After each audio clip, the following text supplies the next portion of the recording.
अभी मैं आपको सीए इंटर में एडवांस अकाउंट पढ़ाऊंगा, ठीक है, एडवांस अकाउंट।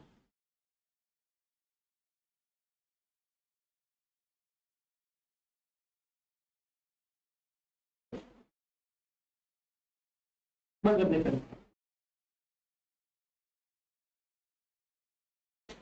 यस, तो मैं आपको एडवांस अकाउंट पढ़ाने वाला हूं।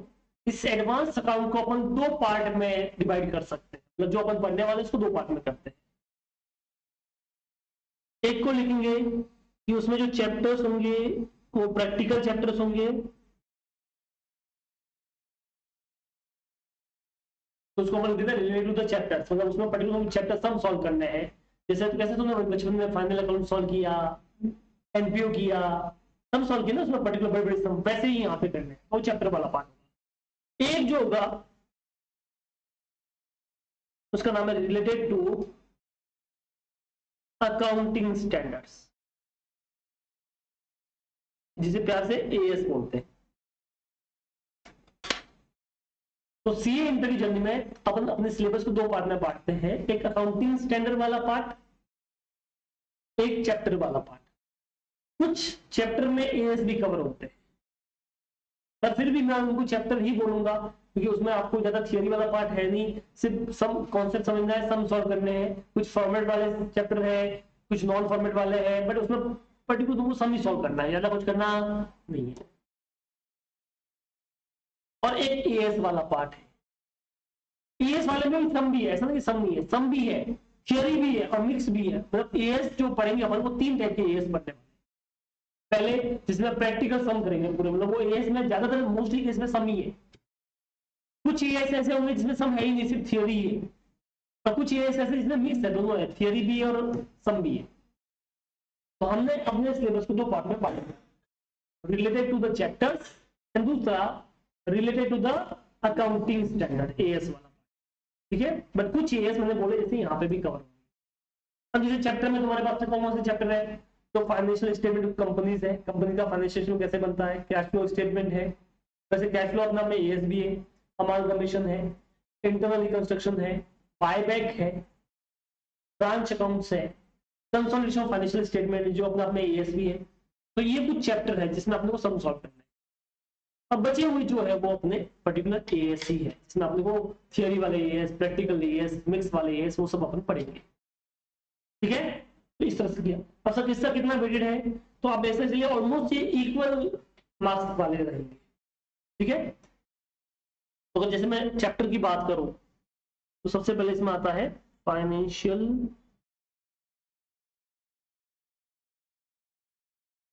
Statement of companies.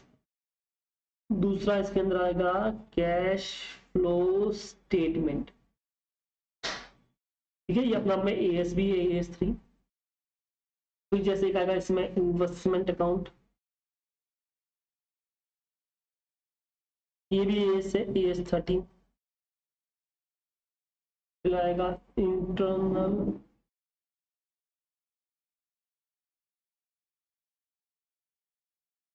रिकंस्ट्रक्शन, फिर आएगा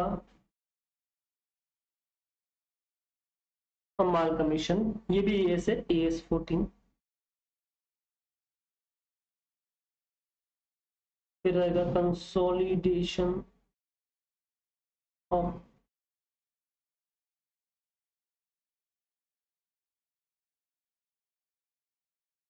फाइनेंशियल स्टेटमेंट, इसी तरह से सीएफएस बोलते हैं। ये भी एक एएस है, एएस 21। इसके साथ में दो एएस और आते हैं, बट हम इसको अलग रखते हैं। और लास्ट में दो chapter, branch account, buyback of shares.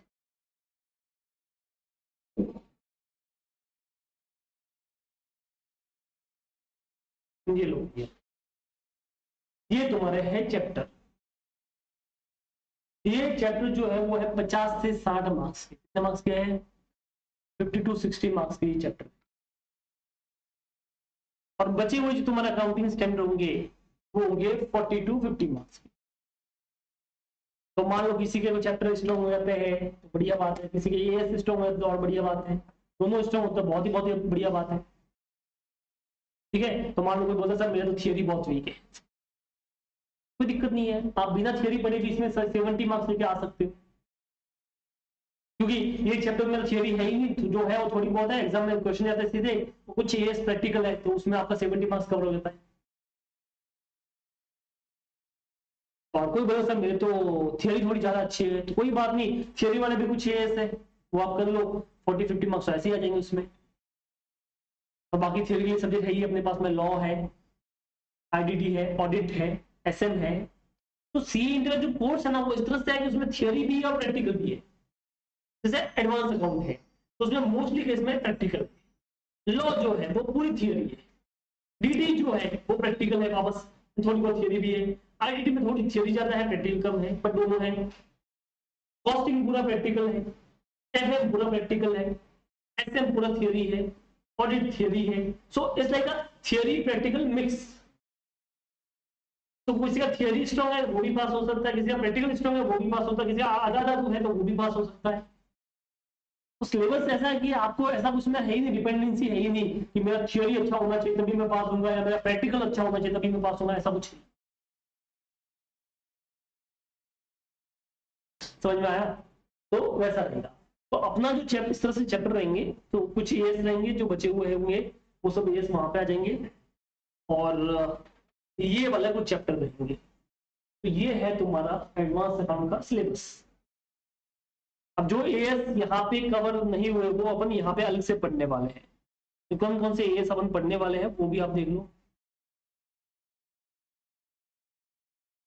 तो जैसे एएस 1, 2, 3 तो वहां पे कवर हो गया, 4, 5, ठीक है, 6 हट गया, 7, 8 हट गया, 9, 10, 11, 12, 13, 14 उधर कवर हो गया, 15, 16, 17, 18, 19, 20, 21 उधर हो गया।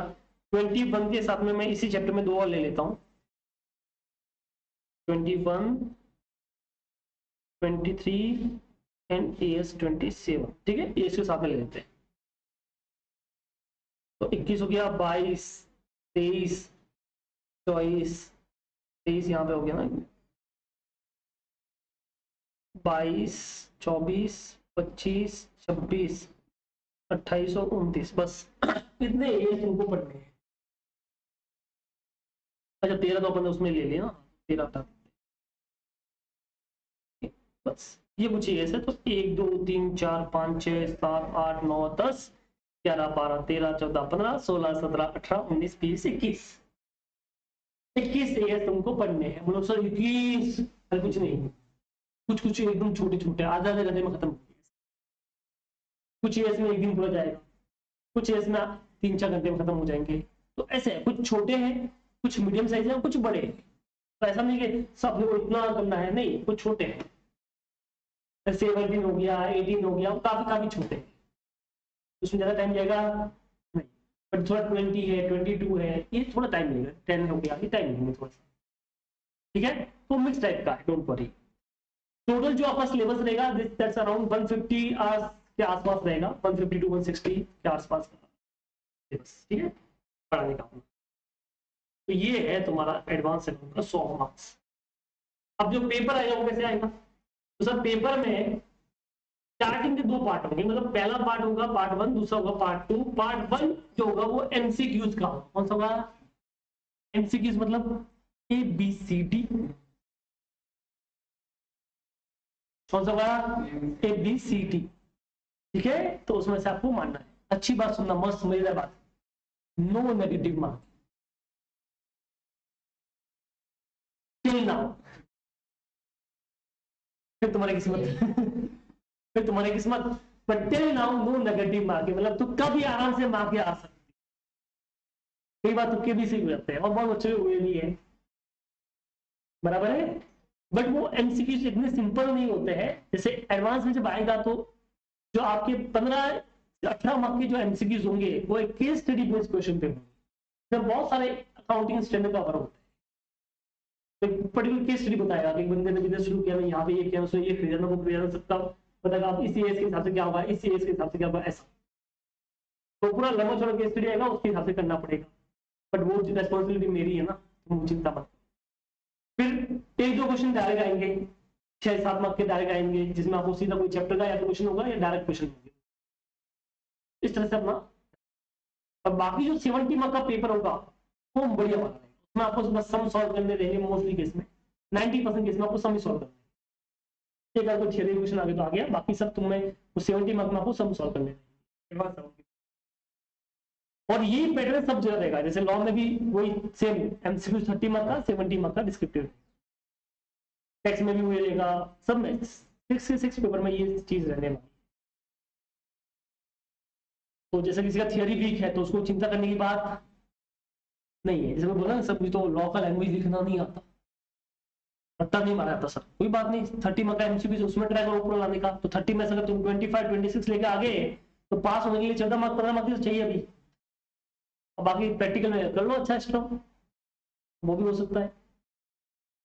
ठीक है, इस तरह से तुम्हारा ये रहता है। तो ये है अपना सिलेबस, एक बार के लिए कॉपी कर लो आप लोग, ठीक है, ताकि जब भी बाद में जब पढ़ोगे पता चलेगा इस तरह से चीजें हैं इसके अंदर। यस, ये जो 2026 में जो बुक्स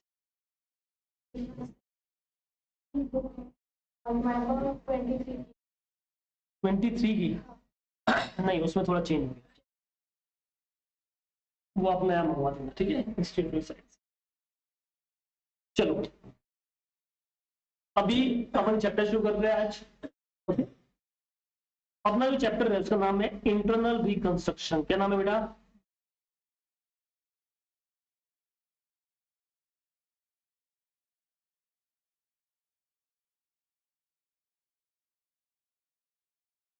सबसे पहले हम ये देखते हैं कि रिकंस्ट्रक्शन का मतलब क्या होता है, बताओ क्या होता है, क्या लगता है, what is the meaning of reconstruction? वापस बनाना। अब कोई चीज वापस कैसे बना सकते हैं, जैसे मान लो ये बिल्डिंग है, अब ये बिल्डिंग वापस बनानी है, बराबर ना, तो कैसे बना सकते हैं? या तो पूरा तोड़ के उसके ऊपर नया क्रिएट कर लो, या फिर इसी को इंटरनली आप सही करो, मॉडिफाई कर लो, बराबर ना, जैसे ये दीवार तोड़ दी, इसको रूम को बड़ा कर लिया, और कलर जहां से गिरना था कलर चेंज कर लिया, ऊपर से कुछ ऐसा कर लिया। तो यहाँ पे भी ऐसा है, रिकंस्ट्रक्शन करना है दो वे से हो सकता है, एक होता है इंटरनल, एक होता है एक्सटर्नल। तो ये रिकंस्ट्रक्शन किस तरह से होता है, दो तरीके से होता है, एक होता है इंटरनल, दूसरा कैसा होता है एक्सटर्नल। दो वे से अपन रिकंस्ट्रक्ट कर सकते हैं, the one is called internal, second is called external।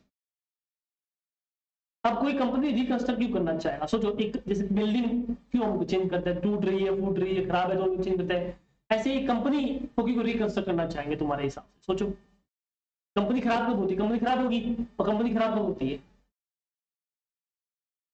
जब कंपनी के क्या होते हैं बेटा, लॉसेस ज्यादा होते हैं। जब कोई कंपनी लॉसेस ज्यादा हो गए तो उसको हटाने के लिए कंपनी रिकंस्ट्रक्ट कर सकती है, और वो दो तरीके से होता है, एक होता है इंटरनल, दूसरा कौन सा होता है एक्सटर्नल। इंटरनल जो होगा वो अपन इस चैप्टर में पढ़ेंगे, और जो एक्सटर्नल है उसके लिए अपने पास में सेपरेट चैप्टर है, और वो अपन पढ़ेंगे अमालगमेशन में। कहां पे पढ़ेंगे? अमालगमेशन करके चैप्टर है, उसमें अपन एक्सटर्नल वाला पार्ट पढ़ेंगे, और अभी जो पढ़ेंगे वो पढ़ेंगे अपन इंटरनल वाला पार्ट। ठीक है, इस चैप्टर में अपन इंटरनल रिकंस्ट्रक्शन पढ़ने वाले हैं। अभी क्यों चैप्टर आया, क्यों रिकंस्ट्रक्शन करना है, वो सब आगे में बता।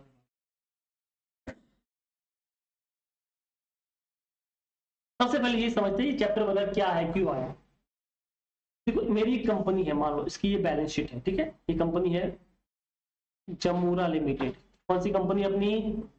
जमूरा लिमिटेड, ठीक है, ये अपनी कंपनी का नाम है, जमूरा लोगों की कंपनी का नाम है जमूरा लिमिटेड। इसकी ये बैलेंस शीट है, इक्विटी शेयर कैपिटल इसमें मान लेते हैं 10 लाख का, ठीक है, 9% प्रेफरेंस शेयर कैपिटल 100 रुपए वाला 10 लाख का, ठीक है, 8% डिवेंचर 10 लाख का, ट्रेड पेबल 5 लाख का, ठीक है, ये मान लेते हैं बिल्स पेबल एक क्रेडिटर मान लेते हैं 10 लाख का, इधर मान लेते हैं बिल्डिंग,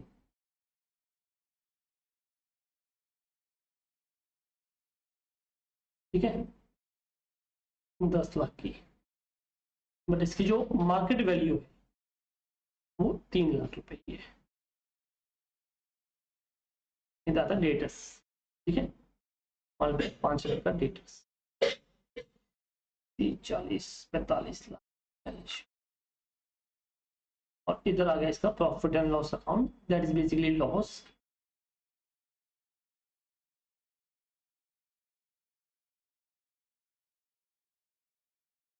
तो ये आपके सामने एक कंपनी है, इसकी ये बैलेंस शीट है, ठीक है। मैं इस कंपनी का मैनेजर, और मैं इस कंपनी का मैनेजर। अब बात ये है कि ये कंपनी का बैलेंस शीट लेके अगर मैं कहीं पे लोन ले जाता है तो क्या करेगा, आपको मुझे लोन देगा? नहीं देगा ना, नहीं देगा। अगर मैं शार्क टैंक इंडिया जैसे किसी इन्वेस्टर के पास जाता हूं, तो थोड़ा इन्वेस्ट कर ले मेरी कंपनी में, क्या वो इन्वेस्ट करेगा? नहीं करेगा, ना लोन मिलेगा ना इन्वेस्ट मिलेगा। मैं किसी क्रेडिटर के पास जाता हूँ, भैया थोड़ा गुड्स क्रेडिट में सप्लाई कर दे मेरे को, क्या करेगा वो? नहीं करेगा। क्यों नहीं करेगा, आप मुझे बताओ, रीजन बताओ, क्यों कोई मेरा हेल्प नहीं कर रहा है? रीजन क्या है? कंपनी अच्छे खासे लॉस में है, तुमको पता है कि लॉस में है, मतलब इनकी हालत बड़ी खराब है। और जब इतनी हालत खराब है और हमने इन्वेस्ट किया तो हमारे पैसे डूब जाएंगे, हमने लोन दिया तो हमारा रीपेमेंट हो पाएगा, हमने क्रेडिट में माल दे दिया तो ये पैसा भी वेस्ट हो जाएगा। तो ये उनकी थिंकिंग है, इसके हिसाब से वो अपना सपोर्ट कर रहे नहीं। तो अभी मेरी कंपनी की बच चुकी है बैंड, ठीक है, तो बैंड बच चुकी है अपनी कंपनी की। तो अब मैं क्या करूं, मैं उस कंपनी का मैनेजर हूं, मुझे कंपनी रन करनी है, बट मैं कैसे कर सकता हूँ? पॉसिबल ही नहीं है, क्योंकि मुझे पैसे चाहिए बट पैसे है ही नहीं, कैसे रन करेगा? माल लेना है, पैसे नहीं है, ठीक है, और कोई काम करना है, पैसे नहीं है, लोन चाहिए, लोन भी मिल नहीं रहा है, शेयर में कोई इन्वेस्ट नहीं कर रहा है, करूं क्या? मैं परेशान। आखिर मैं सोच मैं सुसाइड करेगा, क्या करेगा?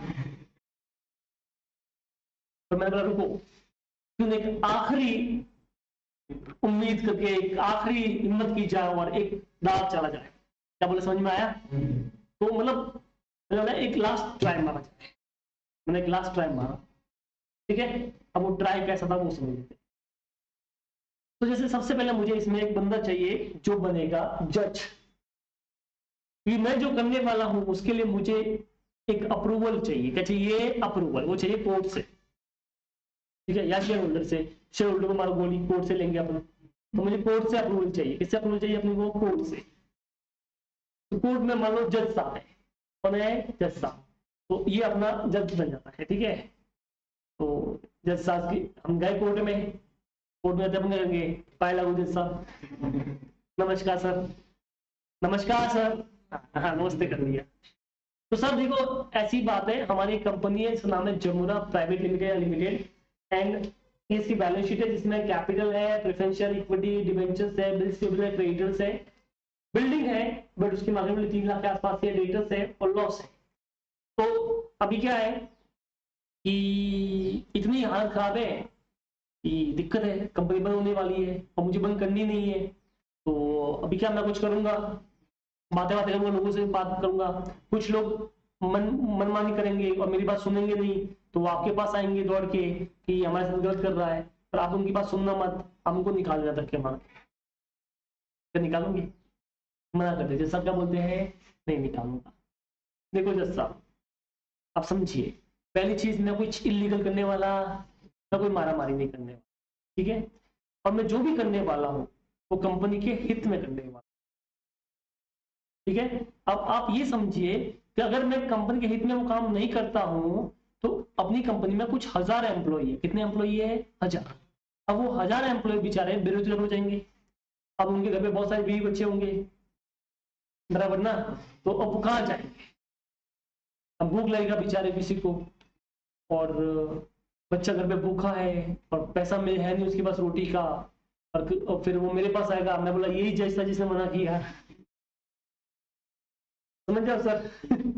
मैं आपको कोई धमकी नहीं दे रहा हूँ, बट लॉजिकली आप सोचिए सर, अगर 1000 लोग एक साथ में बेरोजगार होते हैं तो कितनी बड़ी प्रॉब्लम है। तो आप ऑलरेडी इंडिया में बहुत सारी बेरोजगारी है, तो आप क्या कीजिए सर, थोड़ा समझिए।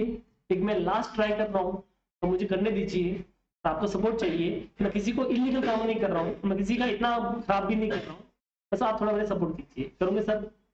कर लिया सर ने साइन करके मुझे दे दिया, अप्रूवल। इसे बोलते हैं अप्रूवल। मुझे अप्रूवल मिल गया कोर्ट्स के पास से, मैं अप्रूवल लेके अपने साइड रख दिया। अब मेरे पैसे मांगने वाले हैं, तो जैसे मेरे पैसे मांगने वाले कुछ लोग हैं, फॉर एग्जाम्पल जैसे मेरे पास में डिबेंचर होल्डर है, जैसे मान लो आप डिबेंचर होल्डर बन जाते हैं, ठीक है। उसके बाद मेरे पास में बिल्स पेबल है, तुम बिल्स पेबल बन गए। फिर मेरे पास में क्रेडिटर्स है, तुम दोनों क्रेडिटर्स बन गए, ठीक है। फिर मेरे पास में प्रेफरेंशियल्स है, तुम प्रेफरेंशियल बन गए। और लास्ट में ओनर है, इक्विटी शेयर, ये लोग मेरे इक्विटी शेयर होल्डर ओनर बन गए, ठीक है। इस तरह से अपन ने दे दिया कि ये लोग ये है। अब सबसे पहले मैंने एक नोटिस भेजा कि हम एक मीटिंग कर रहे हैं। क्या कर रहे हैं? मीटिंग। तो तुम्हारे पास नोटिस आया कि आज मीटिंग हो रही है, उसके लिए आपको आना है। जैसे मीटिंग का नोटिस आएगा, तुम्हारे दिमाग में क्या आएगा? क्या आएगा भाई? एक अजमोरा लिमिटेड प्राइवेट लिमिटेड वाले ने मीटिंग पे बुलाया है, तो तुम्हारे दिमाग में क्या आएगा? प्रॉब्लम में तो ही है। और सोचो, और मीटिंग के लिए क्यों बुलाया होगा? पैसे, मतलब पैसे देने के लिए। ऐसा मतलब तुम मांग रहे हो, तो मैं तो तुम्हारे दिमाग में ऐसे है ना, पैसे देंगे, कुछ कुछ तो देंगे जो है, बराबर ना। तो इनके दिमाग में क्या होगा? भाई क्या तो कुछ तो मिलेगा। भाई बुलाया है, तुम्हारा कोई पैसा मांग रहा है तुम्हारे, ठीक है। तो तुम मेरे पैसे मांग रहे हो, मैं बोलता हूँ मैडम आ जाओ, आपको क्या लगेगा? भाई तो कुछ तो मिलेगा, भाई बुलाया, एक दिन के बाद बुलाया था, कुछ तो मिलेगा अपने को। तो जैसे मैंने ये अनाउंसमेंट किया कि हम एक मीटिंग कर रहे हैं, तो आप सब पधारे, मोस्ट वेलकम। आप सब लोग आओगे कि नहीं आओगे? आओगे। अब मान लेते हैं कि आप सब लोग आ गए, ये अपनी बिल्डिंग को मान लेते हैं, ये कंपनी है और ये मीटिंग रूम है। आप सब लोग आ गए। अब मैं क्या आप सब लोगों से एक साथ में मीटिंग नहीं करूंगा, मैं मीटिंग स्टेप बाय स्टेप करूंगा। साथ में क्या है, मजा नहीं आता क्लाउड में बात करने। पर्सनल मीटिंग होगी, तो बाय 1 to 1 होगी। तो मान लेते तुम सब लोगों को मैंने साइड में कर लिया, तुम सब बाहर करो, उधर बढ़िया एरिया, वहां पे बैठो। अब मीटिंग के लिए मैंने बुलाया, एक ही करके मैं मीटिंग कर रहा हूँ। तो मान सपोज करते हैं हमने मीटिंग के लिए डिवेंचर होल्डर को बुलाया, इसको बुलाया, ठीक है। तो डिवेंचर होल्डर आएंगे, आओगे कि नहीं आओगे? मैंने बोला नमस्ते मैडम, नमस्ते तो करो मैडम। आपको जो फील आ रहा है वो चीज का क्या है, डिवेंचर होल्डर, ठीक है। ऐसा नमस्ते मैडम, नमस्ते नमस्ते नमस्ते, आया है, कैसे हो मैडम, ठीक हो? हमारे छोटू काम करने वाला, उसको बोला भाई मैडम आए, मैडम के लिए चाय समोसे लेके आओ। क्या लेके आओ? चाय समोसे। मान लीजिए चाय और समोसे, तो आगे क्या होगा? आएंगे। ये हमारे बराबर लोग हैं, चाय समोसे आएंगे तो खाएंगे। अब क्या ये जैसे इससे समोसा उठाया और चाय पीने लगी, मैंने बोला मैडम आप समोसा खाते रहे हो, बट कंपनी की हालत इतनी खराब है, समोसे पैसे भी आपको देने पड़ेंगे। अब बताओ अब क्या होगा? वेरी गुड, समोसा पर से इन्होंने रख दिया, ठीक है। क्या कि इन्होंने समोसा। अब नेक्स्ट क्वेश्चन क्या होगा आपका? तो आप मुझे वापस सही बात है मैडम, बहुत अच्छा क्वेश्चन पूछा, मैं इस पे आने वाला था कि आपने हमको कुछ 10 लाख रुपए दिए। कितने दिए हैं? 10 लाख रुपए दिए आपने हमको 8% डिवेंचर के हिसाब से। तो मैडम ऐसी बात है ना, कंपनी की हालत बहुत खराब है, ठीक है। तो मैं चाहता हूं कि आप जो 10 लाख रुपए मांग रहे हो उसको हम देंगे, बट आप 10 लाख रुपए कम कर लीजिए। अब 10 लाख के बदले सिर्फ फ्यूचर में 3 लाख की मांग, चलेगा? नहीं चलेगा, मैडम ने मना किया। क्या किया मैडम ने? अब देखो मैडम, मेरा तो कुछ है नहीं, मैं तो ऐसे ही मैनेजर है, मैं ऐसे सुसाइड करने जा रहा था, फिर मैंने बोला रुको कुछ बात कर लेते, ट्राई कर लेते हैं। अब देखो मैडम, हमारी जो कंपनी की बिल्डिंग है, वो बिल्डिंग है ही नहीं। आप हाँ खंडर हो चुकी है, आप जब कैसे हाथ मारो, देखो इधर हाथ मारो, उधर से हाथ बाहर निकलेगा, जो से फूक मारो 2-3 ईंटें ऐसे गिर जाएंगी। तो बिल्डिंग तो है ही नहीं। डेटर्स कौन से डेटर्स? सारी फोन में गाली देते उधर से, का पैसा। अब बाकी अपने पास है क्या? कुछ है ही नहीं, तुम लोग पैसे मांग रहे हैं। अब 2 इलाज है मैडम अपने पास। या तो मैं कंपनी आज ही बंद कर लूँ। अगर आज ही बंद करता हूँ तो मैंने बोला बिल्डिंग में कुछ भी नहीं, अगर खंड बन चुका है, मुझे 10-20 हजार रुपए आएंगे। और लेटेस्ट तो गाड़ी आपको सुनने तो मैं आपको देता हूँ, आप गाड़ी सुन लीजिए। अब 10-20 हजार आएंगे, उसमें आपको कितना मिलेगा आप समझ लीजिए। तो एक तो ये तरीका है। और दूसरा तरीका है कि आप जो 10 लाख रुपए मांग रहे हैं उसके बदले 3 लाख रुपए मांगिए, और फिर हम फ्यूचर में बिजनेस करके, क्योंकि आप कम करोगे तो मुझे बिजनेस कर पाऊंगा, और जब बिजनेस कर पाऊंगा तो मैं आपको रीपेमेंट कर लूंगा, बट 3 लाख ही कर सकता हूँ क्योंकि कंपनी की हालत बहुत खराब है। आप बोलिए मैडम, चलेगा आपको? कुछ ना मिले तो सही मैडम, आप कितने होशियार हो मैडम। समोसे खाइए, पैसे मैं दूंगा, हमारी कंपनी पैसे देगी आपको, आप चिंता ना, आप समोसे चाय और ये छोटे एक और चाय लेके आ मैडम के लिए। मैडम बहुत होशियार है। तो हमने मैडम के साथ डील कर ली, पर मैडम क्योंकि आप डिवेंचर होल्डर हो, you have always a priority, तो हम आपको एक और साथ में चीज देंगे कि आपको जो फ्यूचर में इंटरेस्ट रेट होगा वो 8% नहीं होगा, दैट बिकम 10%। कितना हो जाएगा बेटा? तो आपको 10% होगा, बस 3 लाख रुपए ही मिलेंगे। ठीक है मैडम? मैडम खुश हो गए, तो मैडम को चाय समोसा लिया, अब मैडम गए बात, अब मैं दूसरे के साथ मीटिंग लूंगा, बिल्स पेबल भाई सब आएंगे। नमस्ते सर, आइए। आप हमारे 5 लाख रुपए मांग रहे हो, बट सर बहुत ज्यादा अमाउंट है, थोड़ा कम कर लेते हैं, कंपनी रन कर पाएगी। अब आपको नहीं पता कि इनके साथ क्या मीटिंग हुई है, वो तो आपको नहीं पता ना, समझ में आया कि नहीं आया? सर अभी 5 लाख रुपए मांग रहे हो, एक काम करिए सर, 1 लाख आपको दे देंगे हम, बाकी 4 लाख माफ कर दो। वो पहले चाय मंगाई दिया, चाय में बोल रहा, चाय समोसा आए थे, और जैसे ही ये समोसा खा होगा तभी डायलॉग आता है। टाइमिंग, टाइमिंग जरूरी है, ठीक है वो। हाँ टाइमिंग, जैसे समोसा तो खाया तभी मैंने बोला खा तो रहे और पैसे आपको दे देंगे। समोसा रख दिया, फिर भाई साहब बोले क्या क्यों बुलाया, फिर क्यों क्यों क्या बुलाया? तो 5 लाख मांग रहे हो, 4 लाख माफ कर दो, 1 लाख में चलो मामला चलेगा सर? नहीं चलेगा, बट सर कंपनी की हालत समझिए सर। सर बिल्डिंग है ही नहीं, आप जाके आइए एक बार, आप फूक मानो 2 ईंट ऐसे गिरा के आना। और सर डेटर्स तो गाली देते हैं, आपको चाहिए तो गाली आप भी सुन लो, मैं तो सुनता ही हूँ। और थोड़ा बहुत पैसा आएगा भी 20-25 हजार रुपए, तो डिवेंचर होल्डर गाली देगा, मैं ही लेके जाएगी, इनको थोड़ी पता क्या हुआ। तो सर वो इतना पैसा मांगे तो बोल रही है, तो सर अब आपके पास ऑप्शन, या तो कंपनी बंद करवाओ, जो मैं रेडी बैठा हूं, मैं तो ऐसे सुसाइड करने जा रहा था, कंपनी बंद होगी तो होने, तो मुझे क्या, मेरे घर का क्या है? तो या तो फिर आप 1 लाख लेके मामला डन कीजिए, 1 लाख भी अभी नहीं मिलेगा, बाद में मिलेगा, थोड़ी कंपनी रन होगी, पैसा आएगा तब दूंगा ना।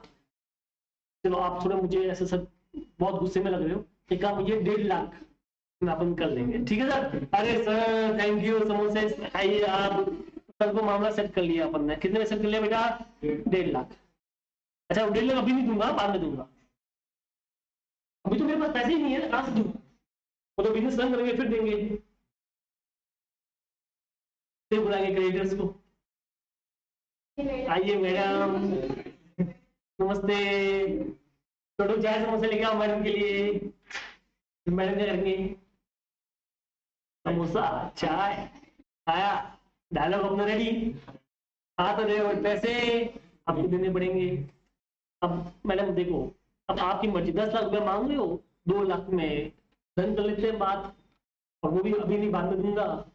नहीं जम रहा है तो कंपनी बंद कर लेते हैं, मुझे तो फर्क नहीं पड़ता, डिबेंचर होल्डर पैसा बोला मैं लेके जाऊंगा, गाली देके गया है, और बचा हुआ थोड़ा बहुत पैसा बिल्स पेबल बोले गया मैं लेके जाऊंगा, तब क्या बचेगा? मुझे क्या है, मैं तो गरीब इंसान है, झोला उठेगा चल देगा। अब आप बोलो 2 लाख आपको मिलेगा फ्यूचर में, तो चलेगा कि नहीं चलेगा? चलेगा? चलेगा। मैडम 2 मांगे, थैंक यू मैडम, समोसा खाइए और बाहर जाइए। तो इनके साथ भी अपनी डील होगी डन।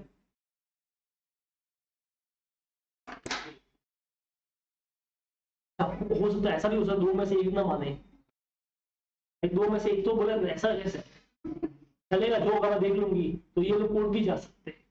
जाओ ना, मैंने पहले अप्रूवल लेके आया है, अप्रूवल तो मैं पहले लेके आ गया ना, आप जल्दी पर जाओ, मुझे क्या अप्रूव पड़ता है, तो लेके आया अप्रूवल, ठीक है? अभी अभी आएंगे हमारे ओनर, प्रेफरेंशियल। साले तुम तो ओनर हो, शर्म करो, तुमको तो पैसा मिल रहा है, वही बड़ी बात है, मगर तुम तो लायक भी नहीं हो, तुमको चाय भी नहीं खिलाऊंगा, समोसे भी नहीं खिलाऊंगा, समझ में आया? चाय भी नहीं खिलाऊंगा, समोसे भी नहीं खिलाऊंगा, जो बोलो वो बड़ी बात है। 10 लाख रुपए मांग रहे हो, एक शेयर का वैल्यू 100 रुपए था, मैं 100 रुपए से 10 रुपए कर रहा हूँ, तो 10 लाख का वैल्यू 1 रुपए होगा, ये बता रहा हूँ, पूछ नहीं रहा हूँ। हाँ, तो ये 10 लाख का कितना हो जाएगा बेटा? 1 लाख दोनों का। तो ये 1 लाख हो गया, ठीक है। और 100 का वैल्यू 10 होगा, क्योंकि शेयर में ऐसा पर शेयर वैल्यू होता है, तो शेयर सर्टिफिकेट 100 रुपये लिखा होता है, हमने उसको काट के 10 रुपये। क्या बोला, समझ में आया? ये हो गया मेरा चीज, इसे बोलते हैं कॉम्प्रोमाइज कराना। क्या बोलते हैं इसको? तो मैंने आप सबके साथ में कॉम्प्रोमाइज कराया। अब उसमें मुझे कुछ फायदा हो गया, क्या हुआ बेनिफिट वो देख लीजिए आप लोग। तो देखिए बेनिफिट कैसा हुआ है, क्रेडिटर्स 10 लाख था बेटा, बराबर ना? 10 में से 2 का आपका क्रेडिट बन गया, तो इसका मतलब कितना फायदा हो गया, 8 लाख का।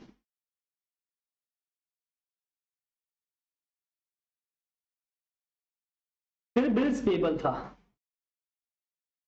5 लाख का, उसका कितना हो गया है, 1.5 लाख। कितना हो गया है, 3.5 लाख।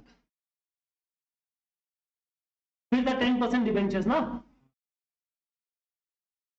ठीक है। 8% का 10% डिबेंचर हो गया, ये 8% था, 10% डिबेंचर्स। उसमें मुझे फायदा हुआ 10 लाख का, वो पैसा मांग रहा था, 3 लाख हो गया है।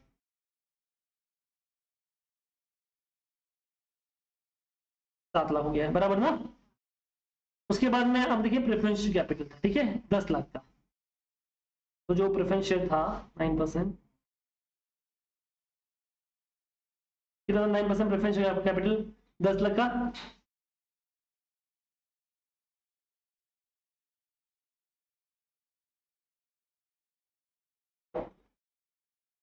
एक लाख का हो गया, कितना हो गया, 9 लाख। और इक्विटी कैपिटल में भी सेम,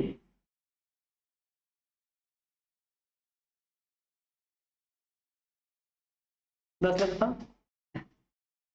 तो गए 1 लाख, तो 9 लाख ये भी हो गया। चलो कितना होता है देखो, टोटल कितना फायदा हो गया, 36,50,000। This is your total benefit. क्या हुआ, बराबर है?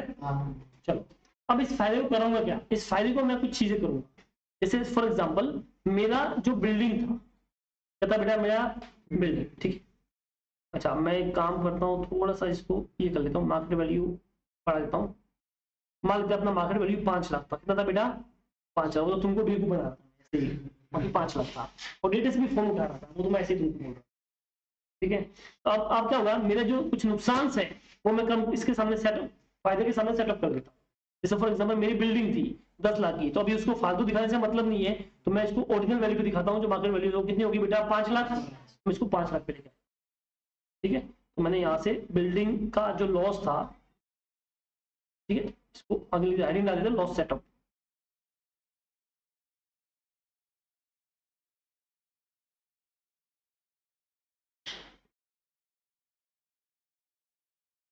अब इसमें कौन से लॉस सेटअप होंगे वो देख लीजिए। तो सबसे पहले आपके पास में बिल्डिंग था,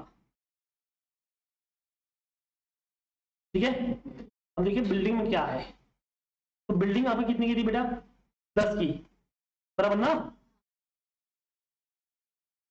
10 में से 5 लाख आप ये कर लीजिए, कितना बच गया, 5 लाख, ठीक है। उसके बाद डेटर्स तो बराबर थे, उसको छेड़ा ही नहीं अपन ने। और जो debit balance of P&L account वो भी अपन सेटअप कर लेते हैं। तो जो डेबिट बैलेंस है वो तो पूरे 30 लाख का इसके सामने सेटअप हो जाए।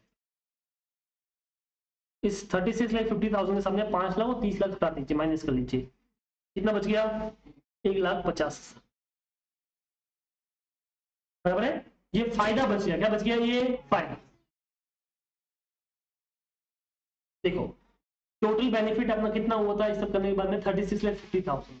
अब इससे मैं क्या करूंगा बेनिफिट का, तो मैंने बोला कि जो बिल्डिंग थी 10 लाख की, उसको आप 5 लाख पे दिखाओ, तो कहने लगे मुझे लॉस हुआ कि नहीं हुआ। और जो प्रॉफिट है उसका डेबिट बैलेंस था, वो असेट साइड था ना, तो था तो असेट ही एक तरह से, क्या अपन उसको लॉस बोल रहे हैं, मैं ये भी बताऊंगा, लॉजिक भी बताऊंगा, बट असेट बोल रहे तो ये लॉस भी सेटअप हो गया। तो मुझे बता 36,50,000 के सामने 5 लाख का वो लॉस सेटअप हुआ, और 30 का ये हुआ, कितना बच गया, 1.5 लाख का, फिर भी फायदा बच गया, बैलेंस फायदा। अच्छा ये अब ये समझिए लॉस असेट साइड में कैसे आता है। देखिए नॉर्मली क्या होता है, आपको पता होगा जब प्रॉफिट होता है तो हम लायबिलिटी साइड में लिखते हैं। अब तुम बोलो सर प्रॉफिट है तो लायबिलिटी कैसे हो गया, लॉजिक सोचा, तो प्रॉफिट है तो लायबिलिटी कैसे हो गया। बराबर ना। प्रॉफिट लायबिलिटी कैसे हो सकता है, होता है क्योंकि देखो एक कॉन्सेप्ट होता है सेपरेट एंटिटी कॉन्सेप्ट। कौन सा कॉन्सेप्ट होता है, इसमें होता है बिजनेस और बिजनेसमैन दोनों सेपरेट होते हैं, कभी भी एक नहीं होते। तो जो बिजनेस में पैसा डालता है वो बिजनेसमैन होता है, और जो बिजनेस में डालता है तो बिजनेस में डालता है। तो बिजनेसमैन जब बिजनेस में पैसा डालता है तो उसकी एक्सपेक्टेशन होती है कि वो पैसा उसको वापस रीपे होगा, बिजनेस करेगा। तो इसीलिए जो वो पैसा डालता है उसे प्यार से बोलते हैं कैपिटल। क्या बोलते हैं उसको, कैपिटल लायबिलिटी दिखाते हैं, क्योंकि ये जो बैलेंस शीट है ये बिजनेस की है, बिजनेसमैन की नहीं है। तो बिजनेसमैन ने जब बिजनेस को पैसा दिया तो वो जो पैसा दिया उसे अपन ने कैपिटल बोला, और वो कैपिटल वापस करना है तो बिजनेस के लिए तो लायबिलिटी हो गया ना। बिजनेस के एंगल से सोचो, बिजनेस एंगल से क्या हो गया, लायबिलिटी होगा, क्योंकि बिजनेस को वापस करना, चाहे लास्ट में करना बट करना तो है ना, तो लायबिलिटी होगा। अब वो जो प्रॉफिट कमाया है वो रियल में कमाया बिजनेस ने, बट किसको रीपे करना है, बिजनेसमैन को। तो इसके लिए वो प्रॉफिट लायबिलिटी होता है बिजनेस के एंगल से। तब सोचो प्रॉफिट लायबिलिटी हुआ है तो लॉस क्या होगा, असेट, क्योंकि वो लॉस रीपे करना नहीं है, इसके लिए हम उसको असेट साइड लेंगे। ओके, तो है ये लॉस ही बट लिखते हैं असेट साइड है। तो अब क्या हुआ कि यहाँ पे देखिए कि ये असेट एक तरह से जो लॉस है उसकी वजह से ये कम होगी। अब मेरा कितना फायदा बच गया, 1.5 लाख रुपए का नेट फायदा बच गया। अब ये फायदा मुझे बताओ, क्या ये फायदा बार बार होता है, कभी कभी होता है, कभी कभी बहुत रेयरली होता होगा। और जो अब फायदे को दो पार्ट में बांटते हैं, प्रॉफिट को दो पार्ट में बांटना, ऐसे फायदे जो बार बार होते हैं उसे ट्रांसफर करते हैं पीएनएल में, ट्रांसफर करते हैं। जैसे सेल बार बार होता है, रेंट बार बार मिलता है, इंटरेस्ट बार बार मिलता है, डिविडेंड बार बार मिलता है, तो इन सबको हम कहां पर ट्रांसफर करते हैं, पीएनएल में। पर कुछ फायदे ऐसे होते हैं जो बार बार नहीं होते या बिजनेस एक्टिविटी से लिंक नहीं है, बहुत रेयरली होते हैं, उन फायदे को बोलते हैं कैपिटल प्रॉफिट। क्या बोलते हैं उनको, and capital profit always transfer at the end to capital reserve. और जो नॉर्मल फायदे होते हैं बार बार होते हैं वो कहां पे आते हैं, पीएनएल में आते हैं, तो प्रॉफिट लॉस में ट्रांसफर होते हैं। और जो फायदे कभी कभी होते हैं उसको कहां पे ट्रांसफर करते हैं, कैपिटल रिजर्व में। अब ये फायदा मुझे बताओ, क्या बार बार होता है तो पीएनएल में ट्रांसफर होगा, कभी कभी होता है तो कैपिटल रिजर्व में। तो ये बार बार नहीं होता है, इसके लिए अपन इसको कहां पे ट्रांसफर करेंगे, लास्ट में कैपिटल रिजर्व में। समझ में आया। अब मैं क्या करूंगा पता है, मैं एक नई बैलेंस शीट बनाऊंगा, उसका नाम होगा जमुरा 2.0। सुनना चाहिए ना, आपने मूवी देखी रोबोट 2। रोबोट 2 का मतलब क्या है, सेकंड सीक्वेंस पार्ट। तो यहाँ पे 2.0 पर लिखते हैं, ये 2.0 मैंने ऐसे लिखा है ठीक है। अब देखो क्या होगा, यहाँ पे इक्विटी कैपिटल आएगा, तो यहाँ पे 100 रुपए का वैल्यू नहीं होगा, कितने का वैल्यू होगा, 10 का। और जो अमाउंट होगा वो भी कितना होगा, 1 लाख। इसलिए प्रेफरेंशियल कैपिटल जो था अपने पास में 9% प्रेफरेंशियल कैपिटल, वो भी नया वाला अमाउंट आएगा। तो 9% प्रेफरेंशियल कैपिटल, वो भी 100 रुपए वाला नहीं होगा, 10 वाला यही होगा। और उसका अमाउंट भी कितना आएगा बेटा, 1 लाख। ठीक है। उसके बाद में यहाँ पे एक नया रिजर्व आ गया है, उसका नाम क्या है, कैपिटल रिजर्व। उसका वैल्यू कितना है, 1.5 लाख। ठीक है। उसके बाद में 10% डिबेंचर्स, 10% डिबेंचर्स कितना है बेटा, 3 लाख का, 3 लाख का। ठीक है। उसके बाद में बिल्स पेबल है, कितना है, 1,50,000। ठीक है। क्रेडिटर्स है,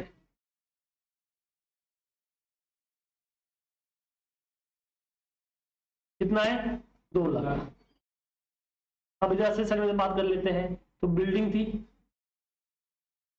जो बिल्डिंग की वैल्यू थी पहले थी 10 लाख की, उसको अपन कितने में किया, 5 पे किया।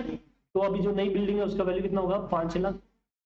डेटर्स को तो छेड़े ही नहीं बेटा, तो डेटर्स तो पूरा आ जाएगा, ऐसे जाएगा 5 लाख का।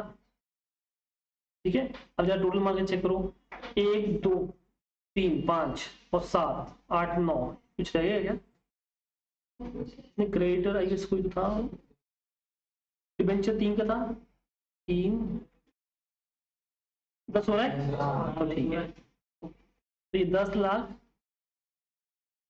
और 10 लाख, ये हो गया नया जन्म आपके जमुना प्राइवेट लिमिटेड का। अब मुझे बताओ, अगर ये बैलेंस शीट लेके मैं कहीं पे लोन ले जाता हूँ, क्या लगता है, क्या मुझे लोन मिलने की चांस है कि नहीं है। थोड़ा बहुत कहीं कम प्राइस में कोई इन्वेस्टमेंट भी कर सकता है, चाहे बैलेंस शीट छोटी है, और कोई थोड़ा बहुत माल भी सप्लाई कर सकता है। अब अपने चांसेस हाई हो गए बिजनेस सर्वाइव करने के। समझ में आया। अब अपन बिजनेस आगे सर्वाइव करना है, ज्यादा बेटर अपने लिए हो गया और ज्यादा मतलब सपोर्टिंग हो गया। This is called internal reconstruction. क्या बोलते हैं इसको? This is nothing but the compromise and rearrangement. आपको मैंने कॉम्प्रोमाइज कराया, उसके बाद मैंने अपने एसेट लायबिलिटी को रीअरेंज किया, सेट वापस नया लेवल लेके आ गया। तो internal reconstruction is nothing but the compromise and rearrangement. क्या हुआ? कॉम्प्रोमाइज किया, हाँ तो वही कॉम्प्रोमाइज हुआ, फिर अपन अपन ने उससे रीअरेंज किया, रीअरेंजमेंट कर लिया ना भाई, चीजों को ऊपर नीचे कर लिया और वापस सेट कर लिया। बट इससे क्या होता है, इससे अपना बिजनेस जो सर्वाइव कर पाएगा वो अभी उसका हाई चांस होगा, अपन क्या करेंगे, बिजनेस करेंगे सर्वाइव कर पाएंगे। अदरवाइज पहले वाले तो पॉसिबल, पर इसमें थोड़ा बहुत चांस तो है, और थोड़ा और एफर्ट डालेंगे तो हो सकता है कि आने वाले टाइम में सर्वाइव कर ले अपन। अब मैंने पहले ही बोला कि ये काम इतना सिंपल नहीं, वरना हर कंपनी जब भी लॉस में कर लेगी, सबसे पहले उसको चाहिए कोर्ट से अप्रूवल। कहां से चाहिए? तो आपको कोर्ट में जाना पड़ेगा, प्रूव करना पड़ेगा सच में हमारी कंपनी इतनी खराब है, और हम क्यों, अगर हम कंपनी चलाएंगे तो इतने लोगों को बेनिफिट होगा। तो आपको दिखाना पड़ेगा हमारे इतने एम्प्लॉई है, उनके घर पे इतने बीवी बच्चे हैं, और ये चीजें होगी, ये होगी, तो वो तब जाएगी कोर्ट आपको बोलता है हाँ ठीक है चलो। क्या बोला, समझ में आया तुमको? This is called internal reconstruction. इसमें हमने बिना कंपनी तोड़े, बिना कंपनी खत्म किए, हमने उसको सर्वाइव करा दिया, इसीलिए इसका नाम था इंटरनल। एक होता है एक्सटर्नल, वो हमारे कमीशन चैप्टर में पढ़ेंगे, उसमें आता है इस कंपनी को खत्म करके नई कंपनी बनाते हैं, जिसका नाम जमुना नहीं होगा, कुछ और नाम होगा, उसे नाम बोलते हैं एक्सटर्नल रिकंस्ट्रक्शन। क्या बोलते हैं उसको? बट वो हमारे कमीशन चैप्टर में पढ़ेंगे, फिलहाल नहीं पढ़ना। उसमें भी लॉस कम करते हैं, बट उसमें कंपनी खत्म करके करते हैं, और इसमें कंपनी खत्म नहीं होती, वो कंपनी सेम कंटिन्यू रहती है। हाँ, वो एक्सटर्नल में आ जाता है, ठीक है। इसमें ऐसा नहीं है, इसमें आप देखिए जो लोग थे वो के वही है, बस सबके पास कॉम्प्रोमाइज कराया है। बोलो समझ में आया तुमको? ठीक है। अब इसको कैसे लिखना है, क्या करना है, वो मैं बताऊंगा, पर पहले बताओ कॉन्सेप्ट समझ में आया कि नहीं आया, कि चैप्टर क्या है, क्यों करना है? ठीक है। अब अपने को कैसे लिखना है, क्या करना है, वो बता देता हूँ। तो सबसे पहले तो आप एक काम करोगे, सबसे पहले लिखोगे चैप्टर का नाम एग्जाम्पल, चैप्टर नाम लिखना इंटरनल रिकंस्ट्रक्शन। क्या लिखोगे? इंटरनल रिकंस्ट्रक्शन, ठीक है। बाकी ये नहीं लिखना है, डायरेक्ट एग्जाम्पल लिखोगे आप, मैं एग्जाम्पल से समझाऊंगा, बाद में मैं बता दूंगा। एक मिनट,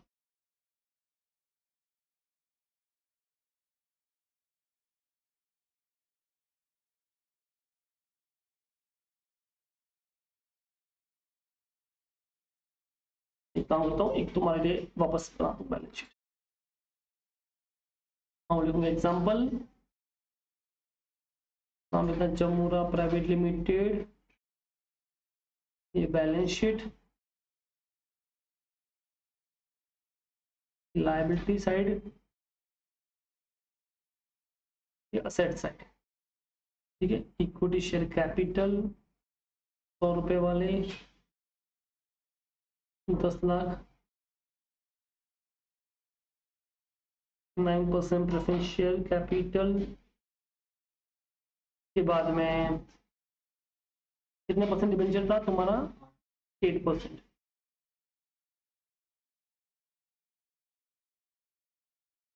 8% डिबेंचर्स 10 लाख का। के बाद में ट्रेड पेबल, में बिल्स पेबल था 5 लाख का, क्रेडिट था। फिर बिल्डिंग थी यहाँ पे, मार्केट वैल्यू 5 लाख, के बाद में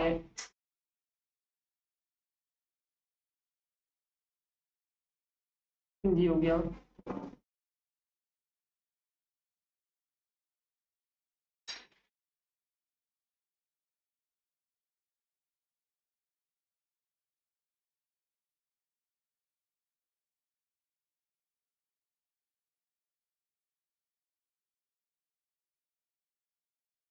ठीक है, ये एक बार एक बैलेंस शीट कॉपी करो, फिर मैं कुछ लिखाता हूँ पॉइंट, उसके बाद आगे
ठीक है, तो अभी इसके नीचे आपको लिखना है, मैं जो बोल रहा हूँ वो लिखिए द फॉलोइंग स्कीम ऑफ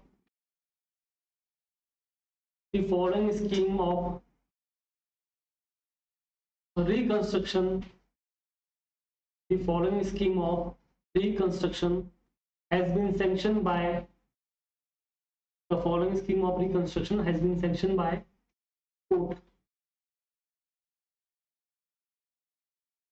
ठीक है, अब नंबर 1 एक ही करके बोलते हैं अपन। सबसे पहले क्या हुआ था कि जो अपने डिबेंचर होल्डर थे, बराबर ना, हाँ, उसमें क्या हुआ था कि जो डिबेंचर थे 8% वाले थे, ठीक है, उनका रेट कितना कर लिया 10%, बट अमाउंट भी रेड्यूस कर लिया 10 लाख से 3 लाख, ठीक है, तो लिखो 8% debenture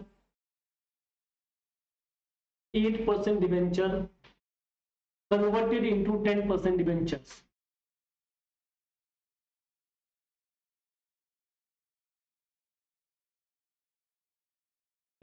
debentures converted into 10% debenture, and they reduced their claim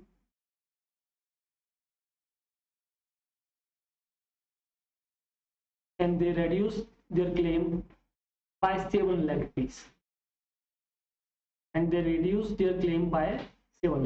ठीक है, तो 7 लाख से उन्होंने अपना क्लेम कम कर लिया, 10 में से 7 गया, 3 का वैल्यू बच गया। Number 2, bills payable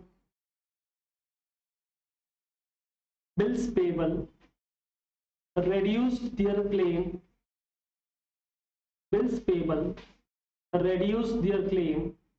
up to rupees 1,50,000, अब ये उन्होंने अपना क्लेम 7 रेड्यूस कर लिया 1.5 लाख तक, इसका मतलब जो वैल्यू कम हुआ वो डिफरेंस हुआ 3.5 लाख। तो कभी कभी रेड्यूस बाय होता है, कभी कभी रेड्यूस अप टू होता है, दोनों में डिफरेंस समझ लो, मैंने आपको समझा दिया। इसे डिबेंचर में लिया रेड्यूस बाय 7 लाख, कम कितने से किया 7 लाख से, और नया वैल्यू कितना हो गया 3 लाख। बट यहाँ पे जो दूसरे में लिखा है मैंने, यहाँ पे मैंने रेड्यूस अप टू रुपीज 150, तो अब उनका क्लेम कहां तक कम हो गया 1.5 लाख तक, तो कम कितना हुआ बीच का डिफरेंस। हाँ, ये इंग्लिश का खेल है भैया, रेड्यूस बाय और रेड्यूस अप टू, ठीक है, इसलिए तुमको लिखा रहा हूं। चलो आगे बढ़ते हैं।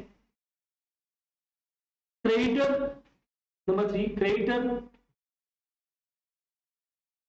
reduce their claim, अब सुनना, एक बार लिख दो, क्रेडिटर reduce their claim, अब सुनो 2 मिनट, अगर मैं ऐसा लिखता हूं अप टू बाय 2 लाख, अब ऐसा इसका मतलब होता है हिंदी में कि क्रेडिटर लोगों ने अपना क्लेम कहां तक कम कर लिया है 2 लाख तक, तो नया वैल्यू कितना हो गया 2 लाख, कम कितना हुआ 8 लाख। अगर मैं ऐसा बोलता हूं creditor reduce their claim by 8 lakh, तो समझना ये सेम वैल्यू 8 लाख से कम कर लिया, तो मैं बाय बोलूंगा मुझे 8 लिखना पड़ेगा, रेड्यूस बाय 8 लाख से कम हो गया, या फिर मैं ऐसे बोलूं यहां तक हो गया तो मुझे नया वैल्यू बोलना पड़ेगा, reduce up to rupees 2 lakh, तो कम कितना हुआ 8 लाख।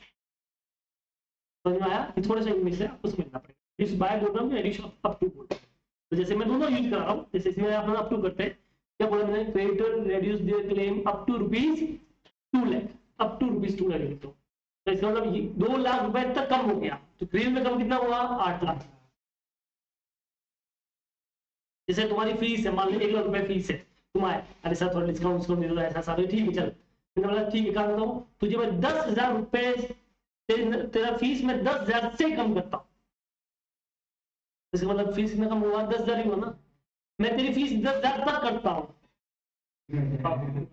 अब तो 90,000 कम हो गया, ये अप टू वाला हो गया, बस वही तो है, ठीक है, तो ये कितने पॉइंट हो गए 3 पॉइंट हो गए। अब लिखिए फोर्थ वाला इक्विटी शेयर करते हैं,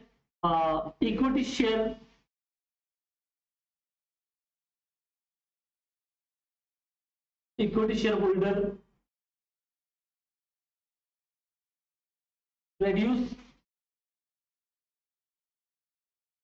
their claim, equity shareholder reduce their claim up to rupees 10, equity shareholder reduce their claim up to rupees 10, ठीक है,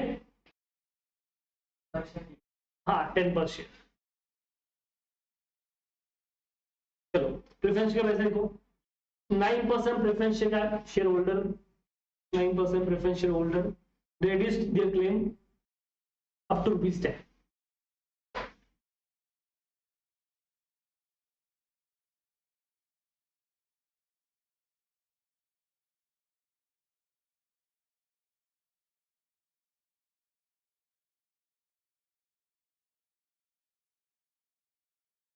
ठीक है, आगे लिखिए नेक्स्ट लाइन में, building value reduced by ₹5 lakh।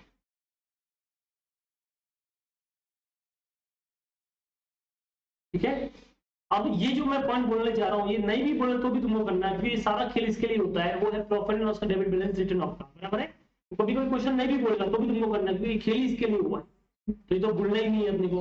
फिर भी अभी स्टार्टिंग में लिखा देता हूँ, लिखिए नेक्स्ट लाइन में, profit and loss debit balance, profit and loss debit balance return of, profit and loss debit balance return of, बस इतना लिख दीजिए। ठीक है, वो पूरा रिटर्न ऑफ कर लिया, ऐसे लिखो तो भी चलेगा, तो profit and loss debit balance return of, खत्म। ठीक है, चलो अब नीचे लिखिए, पास द नेसेसरी जनरल एंट्रीज, नीचे लिखिए पास द नेसेसरी जनरल एंट्रीज।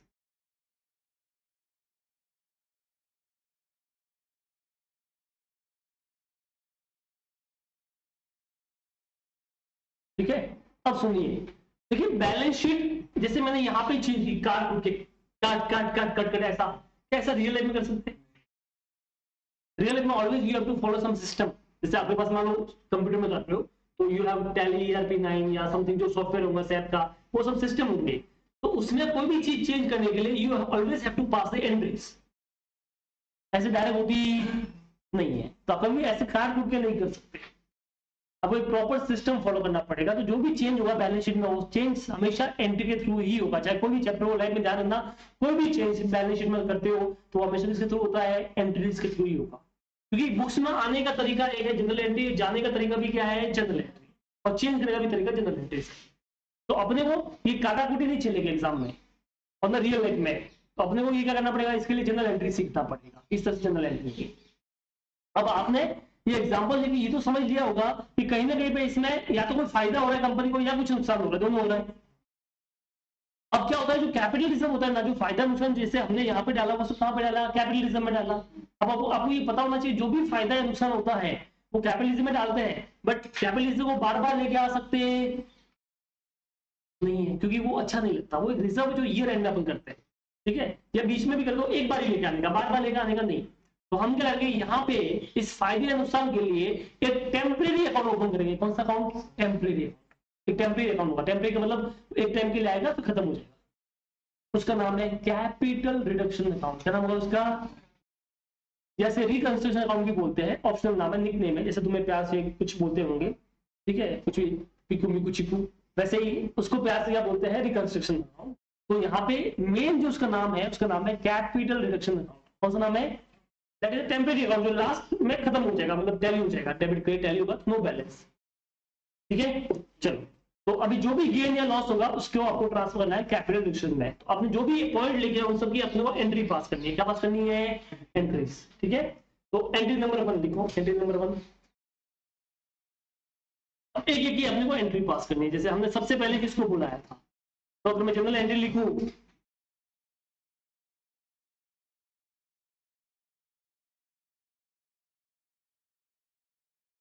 ठीक है, एंट्री का फॉर्मेट वगैरह तुमको पता ही होगा कैसे होता है, पर्टिकुलर, ठीक है, डेबिट क्रेडिट,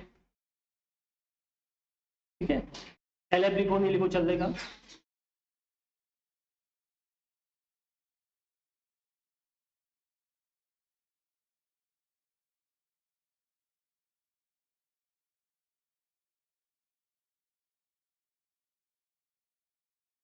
ठीक है, पर्टिकुलर डेबिट एंड क्रेडिट।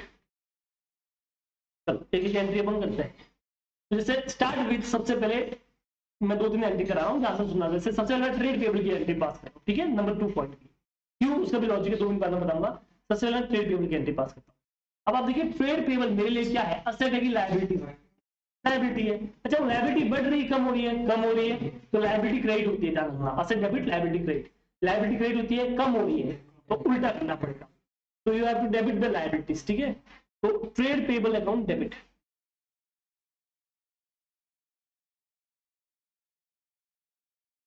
अब ये जो फायदा है, ये फायदा कहां पे डालूंगा, कैपिटल रिडक्शन में। तो 2 में हम दूसरी साइड में लिख देंगे कैपिटल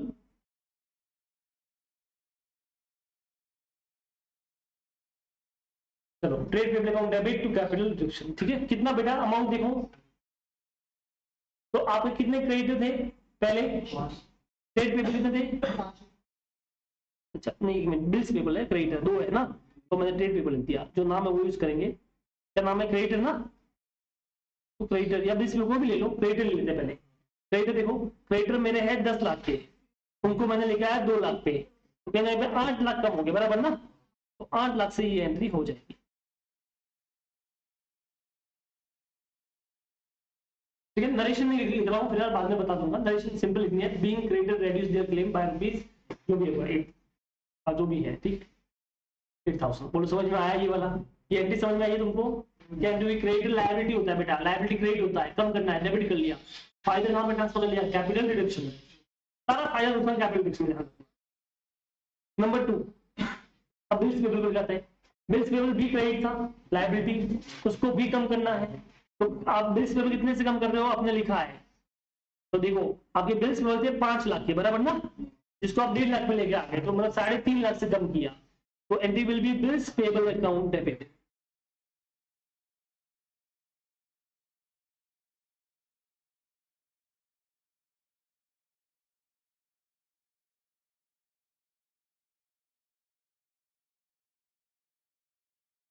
साढ़े 3 लाख,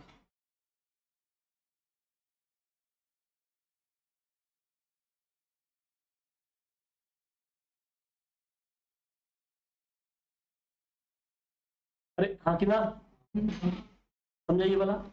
अभी इंटरेस्टिंग चीज सुनना, अभी डिवेंचर से तुम्हारे पास में कितने परसेंट डिवेंचर थे, 8%, आपने कन्वर्ट कर लिया 10% में, और 10 लाख कितना हो गया, 10 लाख था, अभी कितना हो गया 2 लाख, 3 लाख हो गया, तो 7 लाख कम हुआ।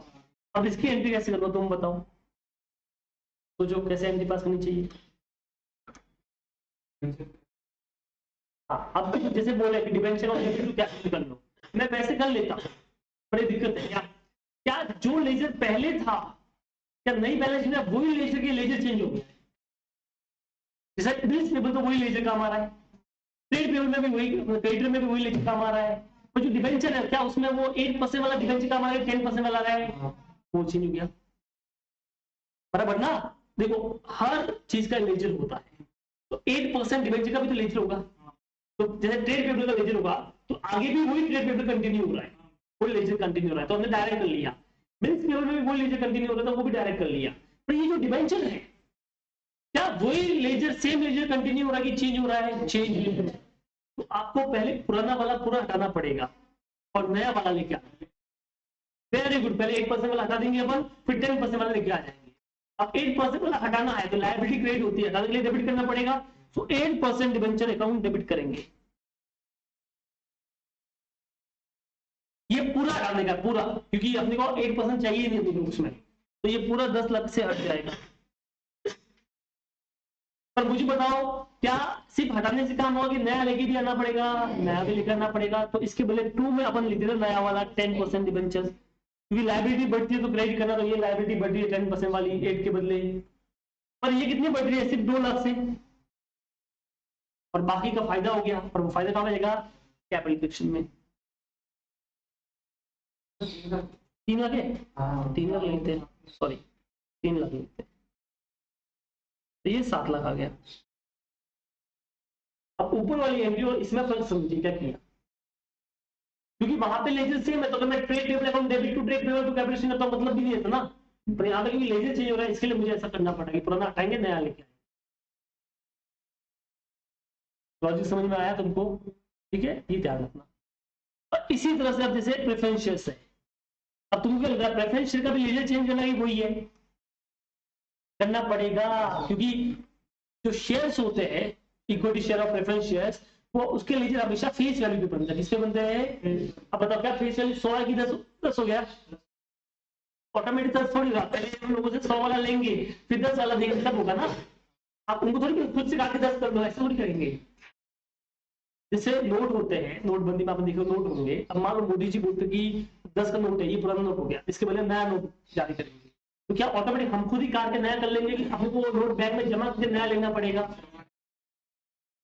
लेकिन शेयर्स में भी कैसा फेस वैल्यू होता है, उसके ऊपर लिखा होता है फेस वैल्यू 100 रुपया, तो ऑटोमेटिक नहीं हुआ, हमको 100 रुपये वाला देना पड़ेगा और 10 वाला नया मिलेगा। माना समझा मैं क्या बोल रहा हूँ? तो हमको क्या करना है, यहाँ पे पुराना फेस वैल्यू देना है और नया वाला लेके आना है, तो पुराना वाला पूरा हटेगा और नया वाला उसके सामने जितना है उतना आ जाएगा और बचा हुआ कैपिटल।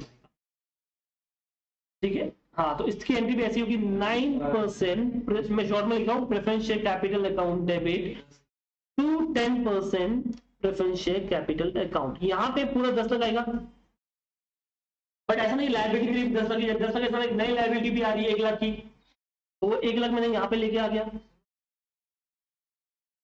हाँ हाँ, यस, अरे हाँ हाँ, ठीक है। अब मैं यहाँ पे लिखता हूँ, पता चलेगा लेजर कौन सा है, इसके लिए मैं यहाँ पे लिखता हूँ 100 वाला और यहाँ पे लिखता हूँ 10 वाला, क्लियरिफाइड है। यस, और 2 कैपिटल डिडक्शन, वो 90 रुपए का अपने को फायदा हो गया पर शेयर, तो ये 9 लाख का मोटा मोटी फायदा। अब देख लो ये एंट्री और वो एंट्री में डिफरेंस समझ लो, ऊपर की 2 एंट्री और नीचे की 2 एंट्री, ऊपर की 2 एंट्री डायरेक्ट की है और नीचे वाली 2 में पुराना हटाया नया लेके आया। बीइंग इक्विटी शेयर वैल्यू या preference share value reduce up to rupees this, बस नरेशन लिखना है, ठीक है। बहुत वो अच्छे से लिख सकता है कि इतने shares converted into this shares, ऐसा वो सब नरेशन बस लिख के आ जाओ, बहुत हो गया, ठीक है, आधी लाइन निकलेंगे बस। या अपने को इतनी एंट्री एग्जाम में पास करने को बहुत सारी एंट्री करनी पड़ेगी, अब तो सबका परफेक्ट नरेशन लिखने गया, शॉर्ट में लिखो, 1 लाइन में लिखो, काम हो जाए, ठीक है। चलो, और नरेशन में जब सम करेंगे तो बता प्रॉब्लम बता दूंगा, अभी तो सिर्फ एग्जाम्पल कर ओवरव्यू दे रहा हूँ कि इसमें क्या करने वाले हैं। अब ये हो गया, अब हमने जो 1 2 3 4 एंट्री पास की, ये सारी लायबिलिटी की होगी, तो लायबिलिटी सारे एडजस्टमेंट हो गए। अब असेट पे आते हैं, असेट में बिल्डिंग थी, अब बिल्डिंग का वैल्यू बेटा कम करना है, तो बिल्डिंग असेट होती है, डेबिट होती है, क्रेडिट करनी पड़ेगी।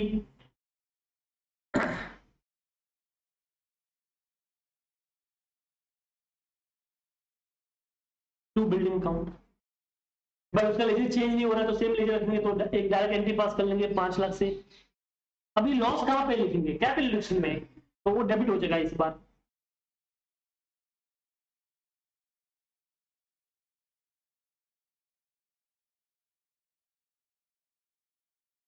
चलो बोलो, यहाँ किसी को डाउट है क्या? देखो आपकी बिल्डिंग कितने की थी बेटा, 10 लाख की, आपने उसको मार्केट वैल्यू 5 लाख पे लेके आ, तो बिल्डिंग कम करनी है, बिल्डिंग डेबिट होती है, असेट साइड डेबिट होगा, अब कम करना है, तो करना पड़ेगा, और ये लॉस हो गया, असेट कम हो गया तो लॉस हो गया, लॉस कहाँ पे ट्रांसफर होगा, लॉस कहाँ पे ट्रांसफर होगा, कैपिटल डिडक्शन में, गेन भी कैपिटल डिडक्शन में और लॉस भी वहां पे, ठीक है, ये वाली होगी। चलो अब एक और एंट्री बची है 6 वाली,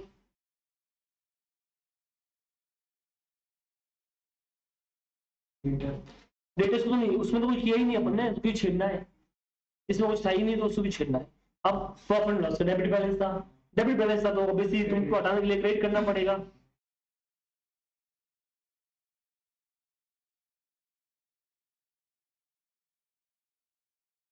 तो प्रॉफिट एंड लॉस ऊपर क्या आएगा बेटा, कैपिटल रिडक्शन अकाउंट। अच्छा वो नहीं किया गया, अरे कोई बात नहीं, अभी कर लेते हैं।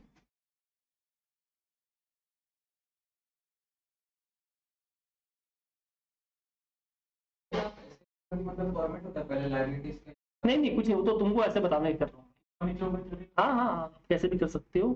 अरे ये तो मैं क्या सिर्फ तुमको बता रहा हूँ ना, जैसे अपन ने किया था उसी हिसाब से बता रहा हूँ, ठीक है। तो मैंने पहले क्या किया, सिंगल सिंगल वाला कर लिया, फिर जहाँ पे लेजर चेंज हो रहा है वो कर लिया, तो लायबिलिटी में इस हिसाब से चलाऊँ तुम्हारे लिए, ठीक है, कोई जरूरी नहीं है। अब जैसे इक्विटी शेयर का, तो यहाँ पे मैं इक्विटी का कर लेता हूँ, चलो equity share capital account debit बराबर है 100 रुपए वाला, to equity share capital account 10 रुपए वाला, टू कैपिटल रिडक्शन 90 रुपए, बराबर ना। तो 10 लाख से डेबिट हो गया, 1 लाख से ये हो गया और 9 लाख से ये हो गया। ठीक है, फिर 6 वाली एंट्री में बिल्डिंग का एसेट आ गया और 7 वाली में ये वाला। ठीक है, ये 30 लाख का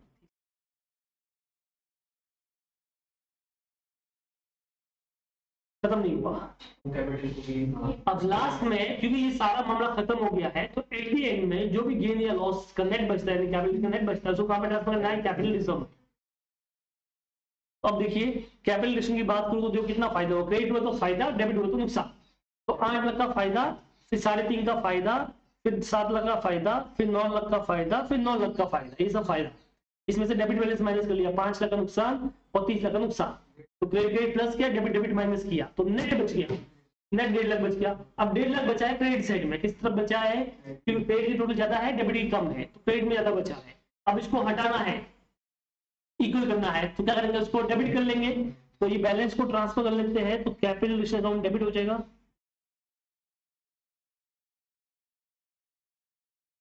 और 2 में यहाँ पे कौन सा रिजर्व आ जाएगा बेटा?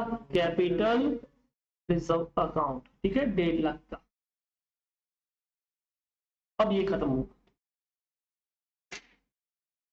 तो अब जैसे तुम ये बुक्स में एंट्री पास करोगे, ऑटोमेटिक इसका इफेक्ट लेजर पे आएगा, लेजर से ट्रायल बैलेंस पे आएगा, ट्रायल बैलेंस से बैलेंस शीट पे आएगा। ऑटोमेटिक तुम्हारी बैलेंस शीट चेंज हो जाएगी। क्या बोला, समझ में आया? जैसे अभी जो कैपिटल जितना डेबिट हुआ आईटीए में उतना ही क्रेडिट हुआ, तो उसका कोई बैलेंस बचेगा नहीं। बट जैसे बाकी क्रेडिट डेबिट किया तो उतना कम हो गया, बिल्स पे उतना कम हो गया। 8% डिबेंचर पूरे ही हट गया, बट उसके बदले नया डिबेंचर आ गया 10% वाला। 9% प्रेफरेंस शेयर पूरे ही हट गया, बट उसके बदले नया प्रेफरेंस शेयर कैपिटल आ गया 10 रुपए वाला। इक्विटी शेयर पूरे ही हट गया, बट उसके बदले नया इक्विटी शेयर आ गया 1 रुपए वाला, 1 लाख वाला, 10 रुपए वाला। क्या बोला, समझ में आया? और एक लास्ट में नया कैपिटल रिजर्व आ गया। अब बिल्डिंग कम होगी और प्रॉफिट लॉस भी हट गया। अब इससे आराम से तुम्हारा जो बैलेंस शीट है वो ये वाला बन जाएगा 2.0, ये वाला balance sheet after that entry, ये तुम्हारा बैलेंस शीट आराम से बन जाएगा। कोई समझ में आया तुमको? आपको सबसे पहले ये एंट्रीज पास करनी है। हो जाओ शुरू। ठीक है, तो ये कॉपी हो गया तुम्हारा। ये था तुम्हारा basic sum about internal construction. बाकी आपको इसमें और भी बहुत सारी चीजें करनी है, बट वो करके अपन नेक्स्ट। ठीक है, बाय।